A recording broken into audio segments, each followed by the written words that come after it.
Stimulus, or more stimulus, that is the question now. As Peter Schiff said, the president is now in the process of out-democrating the Democrats on the stimulus issue. The markets know who butters their bread. There are no more fiscally conservative parties in America. There is only the market that counts, and it needs more free taxpayers' money. The stimulus talk is doing exactly what it's supposed to do: keep the market up until November 3rd. That's the only reason we had stimulus talks. It got us to earnings. Now watch the beats roll in, and markets climb another 10%. Stocks can only go up. Let us borrow our way to prosperity. What could possibly go wrong? But the stock market is not the economy. Less than 50% of people have any exposure whatsoever. The bond market is broken, the stocks are overvalued, currencies are being inflated, no one is paying rent, residential or commercial, and people are out of work. Millions of Americans are unemployed or in danger of being evicted or defaulting on their mortgages. There is no good news. Trump says he now wants bigger stimulus than Democrats offering. More monetary distortions. The feral, fraud, no reserve would eventually be doing QE to infinity by way of digitally issued fiat debt, dumped with abandon, into the global financial system through Wall Street. Big corporations make out like bandits, the people get a few crumbs, and things continue as they are. And remember, the government spending is also included in GDP. Basically, the government can borrow money and spend it, and voila, GDP. Americans, stimulus, please. Stock market, stimulus, please. House, here you go, though it's not much. Senate, one Supreme Court nominee coming right up. Trump did not create this bubble, but he made it 100 times worse. This bubble started when the Fed decided it was acceptable to monetize debt through zero interest rates and QE. Another round of criminally manufactured gains, as the first legalized Ponzi scheme in the world, is manipulated back to the grossest overvaluation in history. And they will keep pillaging until there is nothing left. Yes, we are in a K recovery. K as in kill to 60% plus of American small businesses. K as in kind to big corporations. Amazon, Microsoft, Walmart, airlines, shipping, etc., etc., etc. The big players know we will need to flood the markets with our kids' cash to get us out of this quagmire. Always fun to watch these headlines run all week. Stocks rally on stimulus optimism, then after stimulus talks stall or fail, stimulus talks fail, stocks continue to rise anyway. Same thing as last year during the supposed trade deal optimism headlines that continued to drive equities higher despite failing in the end.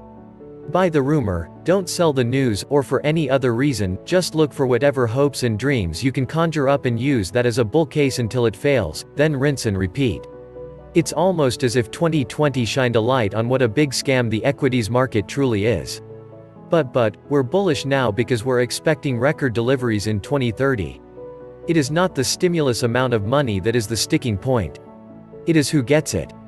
Trump and Mnuchin want to give it to corporations. As part of that looting, they are willing to help some workers, e.g., airlines, but the rest can drop dead. While Pelosi wants to give it to helps rescue badly mismanaged Democratic states whose ridiculously generous government pension packages were vastly underfunded prior to the pandemic. Those in the well-managed states do not want to fork out their own money to help other badly managed states. That's double taxation. People and state governments which have suffered huge tax revenue fall and will soon need to start layoffs. But those jobs don't count for the politicians. Both parties have sold the US citizen down the river, and continue to. There is only one party left. And that is the stimulus party. We are lagging the Soviets for about 30 years. We'll get there eventually. Thus why to buy gold? It won't be caught up in this messed up economy that could go haywire at any moment. Welcome back to the Atlantis Report. You are here for your daily dose of the truth, the whole truth, and nothing but the truth. Please take a second to click the like button. Many of you have asked me where they can buy silver and gold bullion. You will find in the description box the links where you can buy American Silver Eagle, or silver bars or rounds. I highly recommend that you start stacking some silver bullion for the future. Disney stock higher because they are gearing towards streaming. Theaters across the world are closed. Amazon stock up because no one goes to malls. But the stocks are overvalued. The price to earnings is too high. If the Fed backed out of the bond market, it would all collapse. Stimulus off market tanks. Rumor of stimulus on market rallies. After the stimulus, market tanks again. Buy the rumor, sell the fact. Robinhood investors have proven the so-called markets are nothing but casinos. When the Federal Reserve and stimulus are the only reasons for the market to go up, you should realize that capitalism is dead, and we have a fiat market like a fiat currency. Fundamentals don't matter. Totally rigged, manipulated, controlled so-called world markets regain footing on banana peels and grease. Fundamentals ended back around year 2000. The biggest question: should the markets crash to 0.0 before or after the 100% fraudulent world alleged but never possible digital currency is rolled out? Apple and Amazon, multi-trillion-dollar companies, up 5% on absolutely nothing. This level of volatility is indicative of a highly unhealthy market.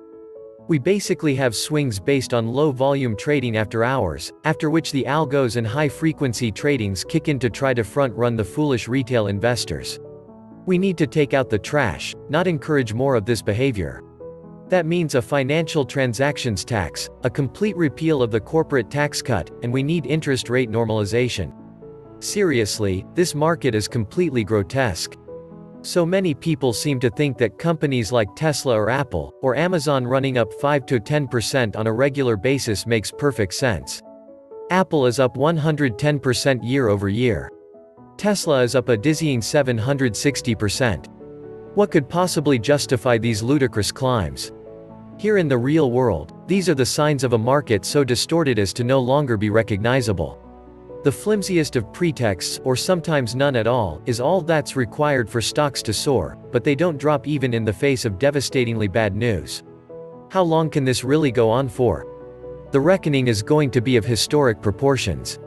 Market cap to GPD is currently sitting at 186.9%, the highest ever recorded. It's up from 152% at the beginning of this year. By comparison, during the March lows, that figure dropped to 132%. Anything over 135% is considered significantly overvalued.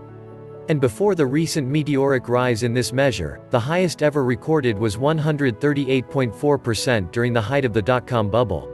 What I'm trying to say is, this market is hilariously overpriced. US markets are so grotesquely manipulated and overvalued as to no longer be even recognizable anymore.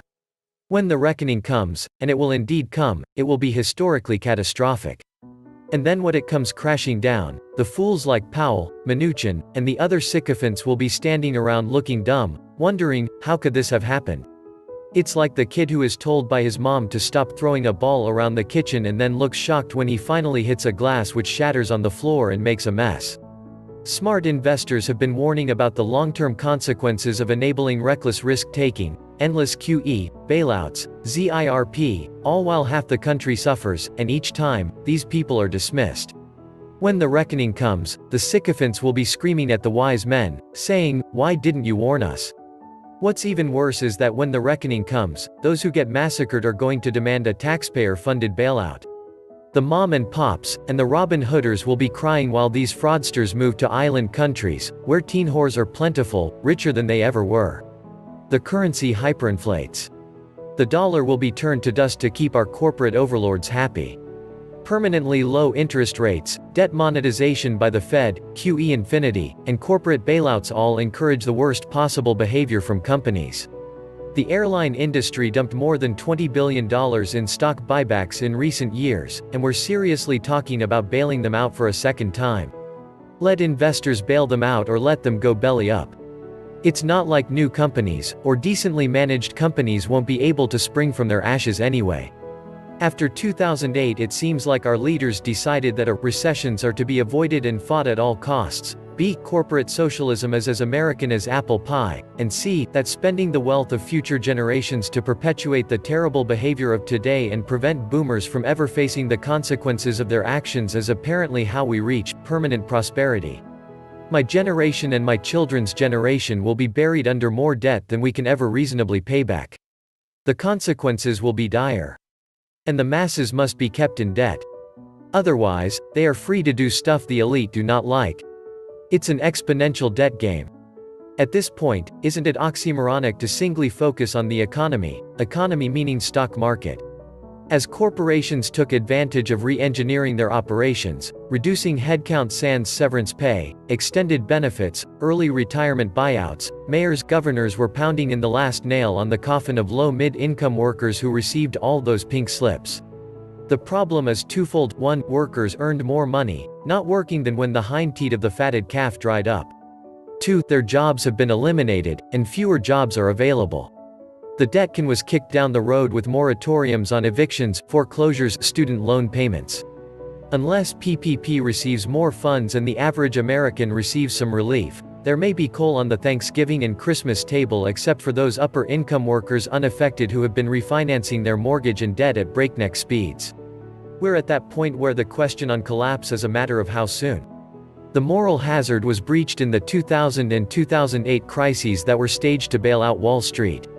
The most recent bailouts included an insulting $1,200 instead of $1.2 million per taxpayer. Race to the bottom.